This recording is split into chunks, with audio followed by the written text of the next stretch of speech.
Pranthabhumif prajna. The seventh step process in which this Viveka Khyati comes about is called as prajna or true knowledge. Yoganganushthanadashuddhikshaye jnanadiptira viveka khyate.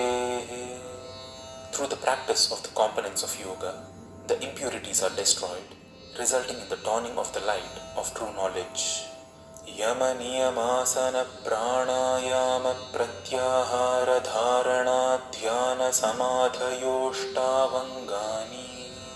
The 8 components of yoga are yama, self-discipline; niyama, strict regimen; asana, posture; pranayama, breath control; pratyahara, sensory withdrawal; dharana, concentration; dhyana, meditation; and samadhi, equanimity. Ahimsa satya steya brahmacharya parigraha yamaha. Ahimsa, non-violence; satya, truthfulness; asteya, non-stealing; brahmacharya, being in the path of the divine; aparigraha, non-covetousness, are the practices of yama or self-discipline. Jati desha kala samayanavachinnaha sarvabhauma mahavratam. These great practices hold true everywhere and are not disturbed by jati, one's birth; desha, one's place; kala, the times one lives in; and samaya, one's circumstances. Shaucha santosha tapasvadhyayeshvara pranidhanani niyamaha. Shaucha or cleanliness; santosha, contentment; tapaha, penance; svadhyaya, study of the self; and ishvara pranidhana, abiding in the divine, are the practices of niyama or strict regimen.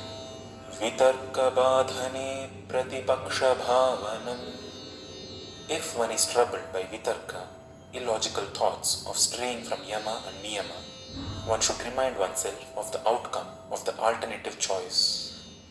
Vitarka hinsadayah kritakaritanumodita lobha krodha moha purvaka mridu madhyadhimatra dukkha jnanananta phala iti pratipaksha bhavanam. These illogical thoughts and practices such as violence, either directly performed, made to be performed, or encouraged due to the feelings of lobha, greed, and moha, delusion, performed either mildly, moderately, or intensely, result in unbounded dukkha or unpleasantness and ajnana, ignorance. Thus, one should remind oneself of the outcome of the alternative choices. Ahimsa pratisthaya tatsannidhau vairatyagaha. By being established in ahimsa, non-violence, enmity is given up in such a person's presence. Satya pratisthaya kriya phalashrayatvam. By being established in satya or truthfulness, one attains to the power of ever fruitful action. Asteya pratisthaya sarvaratnopasthanam. By being established in asteya, non-stealing, one attains to all the wealth of precious jewels. Brahmacharya pratisthaya virya labha. By being established in brahmacharya, being in the path of the divine, one begets virya or vigor. Aparigrahasthairye janma kathanta sambodha. By being established in aparigraha, non-covetousness, one understands how one's process of birth and death has been and will be. Shauchat swanga jugupsa paraira sansargaha. By being established in shaucha or cleanliness, one rises beyond the attachment for one's own body parts and over the sexual desire for the others. Sattva shuddhi saumanasyaika kriyendriya jayatma darshana yogyatva nicha one also attains to sattva, vitality, shuddhi, purity, saumanasya, pleasantness of the mind, aikagriya, intent focus, indriyajaya, victory over the senses, and yogyatva, eligibility for atma darshana or perception of the true self. Santoshadanuttama sukhalabha. By being established in santosha or contentment, one gains unparalleled bliss. Kayendriya siddhira shuddhikshayat tapasaha.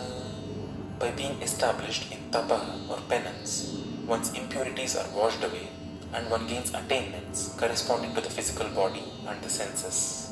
Swadhyayat ishtadevata samprayogaha. By being established in swadhyaya or study of the self, one attains the practical utility of one's deity of worship. Samadhi siddhirishvara pranidhanat. By being established in Ishvara pranidhana or abiding in the divine, one attains to samadhi or equanimity. Sthira sukham asanam. Asanam or posture is that which is thiram, firm, and sukham, pleasant. Prayatna shaithilyananta samapattibhyam. It is attained once the struggle in practice reduces and one reaches the experience of the boundless. Tato dvandvanabhighatah. And then one's dualities are destroyed. Tasmin sati shvasa prashvasayor gati vichhedah pranayamah. In that state, separation of the flow of inhalations and exhalations is called as pranayama. Bahyabhyantara stambha vrittihi desha kala sankhyaabhihi paridrushto dirgha sukshmaha. It becomes long and subtle with the practice of holding the breath inside and outside, being conscious of the three factors of desha, place of holding, kala, time of holding, and sankhya, number of repetitions. Bahyabhyantara vishaya kshepi chaturtha. The fourth factor of pranayama is beyond the purview of inside or outside. Tatah kshiyate prakashavaranam. It is there that the veil that covers the light of consciousness starts thinning. Dharana sucha yogyata manasaha. And the mind becomes eligible to hold dharana or concentration. Svavishaya samprayoge chitta swarupānukāra ivendriyāṇāṁ pratyaharaha. When the mind is withdrawn from the objects of the senses, the sense organs also follow suit and withdraw into themselves. This is known as pratyahara. Tatah paramavashyatendriyāṇāṁ. And then the senses are pervaded by the supreme nature of the beyond. Iti Patanjali virachite yoga sutre dvitiyaha sadhana padaha. Dear friends, here in this video,